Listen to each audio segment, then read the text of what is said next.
네, 오늘 뭔가 비정한 그런 마음으로 나와주셨습니다. 박찬종 변호사입니다. 안녕하십니까? 안녕하십니까. 네. 비장한 마음으로 나오지 않았는데. 그럼 어떤 마음으로 나오셨습니까? 네, 편한 마음으로 나왔습니다. 편한 마음으로. 네. 지금 방금 말씀하신 대로 안철수 원장은 제3의 세력이 아니다. 이 사람은 민주당, 그러니까 야당에 가까운 사람이다.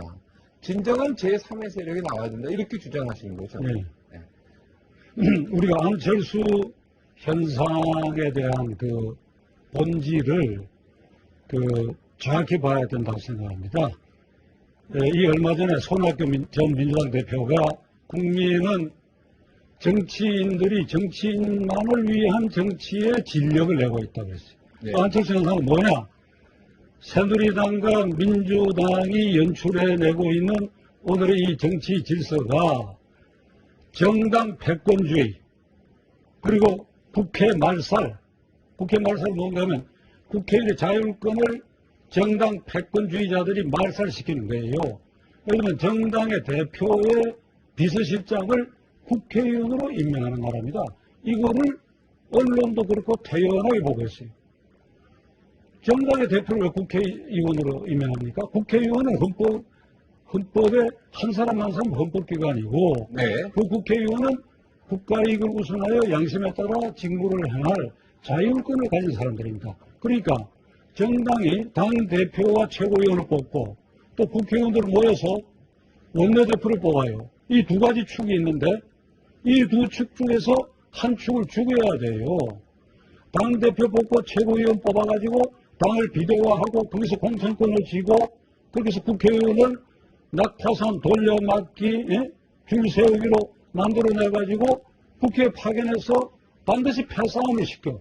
그러면서 아까 말씀드린 자율권을 압살하고, 그리고 그들이 국가로부터 정당의 엄청난 보조금을, 금년에 선거가 두 번 있으니까 아마 1,000억 이상의 보조금이 여기 쏟아져도 그죠?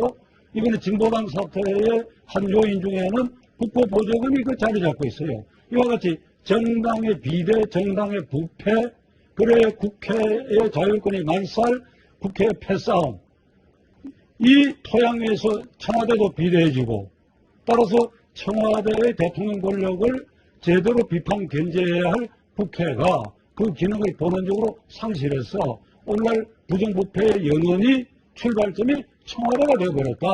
그러니까 이런 정치를 바로잡는데 안철수 교수가 나타나니까 거기 혹시나 하고 기대를 걸고 있는 것입니다. 네. 그러니까 안철수 현상의 본질을 이와 같이 정확하게 꿰뚫는다면 그 자신부터 무슨 야당에 기운다라든지 무슨 공동정부론이라든지 이 다음에 그래서 단일 후보를 한다라든지 그 단일 후보를 하든지 공동정부론을 한다면 지금 제가 말씀드린 이런 틀을 근본적으로 어떻게 바꾸겠습니까? 공천제도도 바꿔야 되고 구체적으로 들어간 국회 숫자도 줄여야 되고 청와대 인원도 줄여야 되고 지방자치 정당 공천제도 폐지해야지요. 이런 것을 국민이 기대한다 이 말이야. 그러니까 안철수 현상의 본질이 뭔지를 깨달으면 그것은 국민 대통령 후보의 길이다 이게.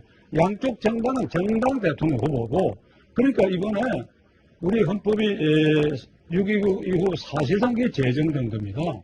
그래서 만 25년 사반세기 만에 6번째 대통령을 뽑는데 25년 동안 우리 헌법의 관점에서 보면 정당 정치와 국회 정치와 청와대 정치가 점점 못해져가고 타락하고 부패하고 진력이 날 정도가 왔어요. 저는 만약 이 상태를 그대로 방치한다면 반드시 폭발점으로 가라고 생각합니다. 그러니까 비상사태 엉뚱한 데서 생길지도 모른다는 나는 위기감을 갖게 됐어요. 그런 순간에 안철수 현상이 생긴 것입니다. 그렇다면 안철수 현상에 우리가 부응하기 위해서는 강력한 제3의 후보가 아니라 국민 대통령 후보를 만들어내야 된다.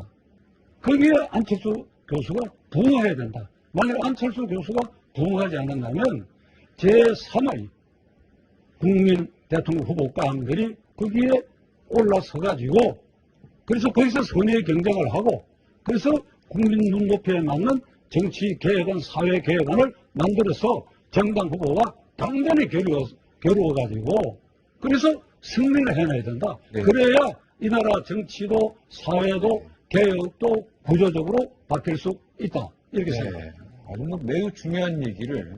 중요하지요. 네. 지금 아주 중요하죠. 아주 얘기해서, 중요한 네. 얘기지. 예. 제가 집중하는데 아주 힘들었습니다. 이야기가 하나 듣는데요. 우리가 말했던 바로 그런 사례인데요. 지금 변호사님이 말씀하셨던 게, 그죠? 오늘 말씀 그런 정책들. 저 국회의원 하실 때나 과거에 좀 이런 주장 계속 하셨을까요? 했죠. 했지만은 저는 14대 국회에서 끝나버렸어.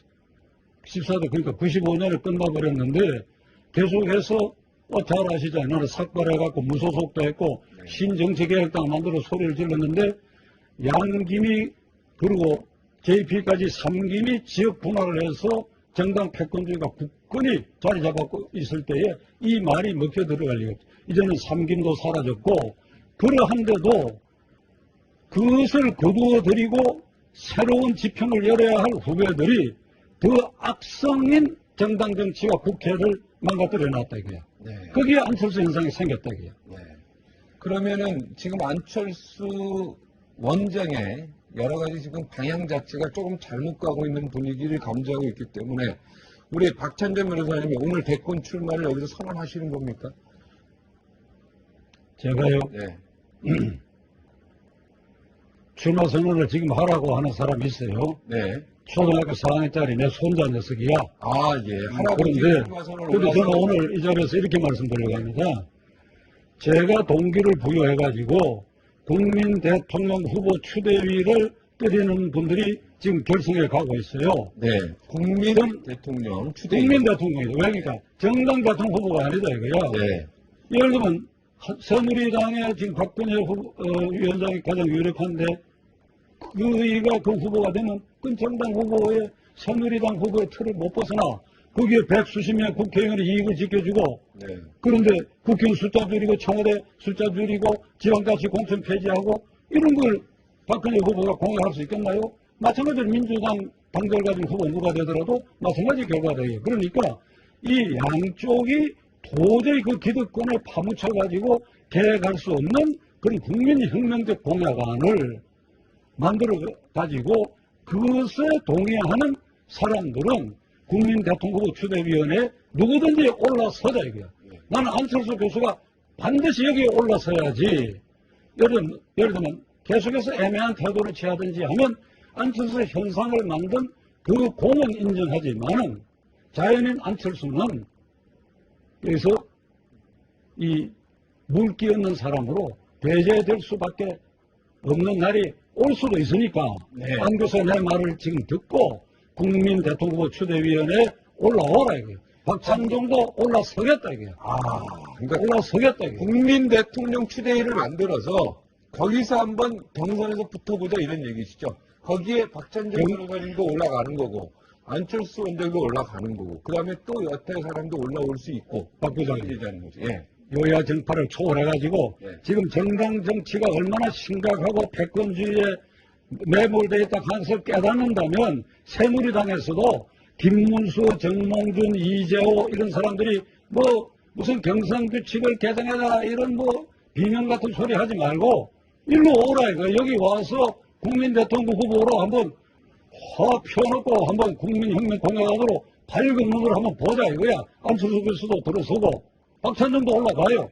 이재호 의원도 이제 나와라 이 얘기시요. 아니 그 본인들이 원한다면 지금 나오고. 그 사람들이 그 당 후보가 가령 된다고 치더라도 그 기득권에 매몰될 것이고 그리 힘들지 않겠어 거기서. 네.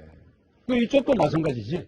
이쪽 민주당 쪽에도 그래서 거기서 추대위에서 한번 경선을 하자 이런 얘기죠. 경선인데 이 경선은 인신공격이나 그런 것을 한 것이 아니라 모든 국민들이 적어도 절반 이상의 국민이 좌절하고 있지 않습니까? 지난번 국회의원 선거 때 여야가 세게 붙었는데도 46%가 투표하지 않았거든요. 네. 저는 제 선거구에서 3등 할 사람을 예정되어 있는데도 가서 투표했습니다. 저 같은 사람도 있으니까 그러니까 대통령 선거는 이대로 가면 적어도 절반은 무관심해요. 무관심하고 좌절하고 있어요. 이분들을 위한 말하자면 어떤 의미에서는 기권자 당 개념이야. 기권자. 나 선거 안 치르겠다. 그래서 국민후보 추대위를 만들어서 기권하지 마십시오. 기권하지 마십시오. 우리 계약을 맺읍시다. 우리가 이렇게 해보겠습니다. 우리가 이렇게 한번 국민혁명공약을 만들 테니까 한번 속는셈 치고 우리하고 한번 계약을 맺읍시다. 그렇게 해서 무력이나 폭력에 의하지 않고 정치혁명을 하는 유일한 길은 지난번 국회의원 선거 때는 산만해서 안 되고 이번 대통령 선거에 둘, 셋, 넷 정도 후보, 양정당 후보와 국민 후보 3파전으로 한번 세게 붙어서 여기서 이겨내자 이거지. 충분히 가능하다 이거지. 양정당, 그다음에 국민 대통령 추진위에서 나온 국민 대표. 현재 표는 그게 제일 네, 많지. 3명. 그 표의 풀은 그게 제일 많지. 네, 거기에 나오시겠다. 자, 박천윤 변호사의 나의 장점, 나의 국가관. 지금 뭐 임수경 그 의원의 변절자 발언 이런 얘기 아시죠? 종북 논란도 있고 여러 가지 논란이 있는데 한 말씀 하시죠. 내가 왜 꼭 대통령이 돼야 하는가? 아이, 박 부장께서 조금 너무 앞질러시는데 네. 내가 꼭 돼야 되겠다는 생각은 안 합니다. 네네. 그럼 내가 말하는 국민 말은 후보 추대위에 나는 올라가겠다 이게. 네. 또 안철수 씨도 올라와라 이게. 그럼 예를 들어서 가정을 합시다. 안철수, 박찬종 두 사람이 선의의 의미에서 국민혁명 공약을 만들어 가는데 지금 여론조사로 보면 안철수 교수가 이기지 않겠어? 네. 그럼 나는 지지해요. 내 자식 같은 나이의 사람이니까 얼마나 좋아요. 그 대신에 또 알 수가 없지. 그래도 어른이 한번, 선생님이 한번 이런 기회가 생긴다면 그것도 또 영광스러운 일이고. 저는 장점이 뭐냐고? 네네. 저는 대통령으로서 장점 별로 없고 네. 지난날 97년에 여론조사 지지도 2년 동안 1등을 예, 1위를 했습니다만은 당내 경선이 국민 사기극이야. 난 이제 웃으면서 얘기할 수 있어. 이제 국민들이 많이 이해할 거예요. 예? 100% 당심이란 거 완전 사기극에 포기해버려 말하는데 97년 이후 지난 15년 동안 저는 패족으로 지내왔습니다. 패족으로. 와신 상담하면서 패족으로. 그냥 지하철, 버스 타고 다니면서 패족으로. 자가용도 없이. 그리고 억울한 사람 변론이나 해주고. 그러면서 지금 와서 제 스스로 느껴보면 저는 제 몸에 상처투성이에요. 국민을 실망시키고 그리고 좌절시키고 미운 일도 많이 했고 실패도 했고 실수도 했어. 그래서 지금 내가 이 상처를 벗으면 상처투성이야. 그러나 박 부장이 그렇게 물으신다면 나는 이 상처투성이를 이 상처는 내가 분명히 실수했던 상처다. 그러니 기회가 주어지면 이 실수는 반복 안 할 것이다. 이 상처는 내가 사리 판단을 잘못해갖고 헛디딘 것이다. 그럼 나는 헛디디지 않겠다. 네. 또 등 뒤에 있는 멍은 내가 중상모락을 당해가지고 도저히 아무리 소리쳐도 이건 중상모락이라 그래도 그때 보지 듣는 사람이 없더라고. 그 깊이 생긴 그 멍이 있어요. 예를 들면. 그러니까 그 경우도 중상모락을 앞으로는 안 당하도록 나는 노력해야 되겠다. 이런 것이 내가 쌓였어요. 쌓여서 만일 이것을 국민들이 경륜이라고 봐준다면 나는 그런 점에서는 준비가 되어 있다. 그리고 내 눈에 비로소 97년에 내가 여론조사 1등 그 상태대로 밀어붙여 올라가지고 대통령 후보가 됐다고 한다면 틈시 됐을 거야. 네. DJ하고 붙게 됐으니까 네. 압도적으로 됐어요. 실패한 대통령이 됐다. 15년 전을 해봐보면 왜 사람 쓰는 거, 국가 운영의 방향, 부패 척결을 어떻게 해야 되는가 철부지였대요. 지금은 나에게 기회가 주어지면 어떻게 하겠다고 하는 게 내가 확고한 생각을 지금 가다듬었어요. 그러나 하라는 사람이 없어. 없기 때문에 국민 대통령 후보 경선위원회가 곧 구성되고 그러면 내가 안철수 현상을 굳히고 선도하기 위해서도 나는 그 올라가겠다. 그 준비된 거 다 책이나 뭐 손으로 다 만들어 놓으셨죠. 내가 바라는 우리나라 대통령, 그러니까 대한민국의 구상, 미래 구상. 그거 이번에 대통령 당선되신 분한테 그거 선물로 주시면 되지 않을까?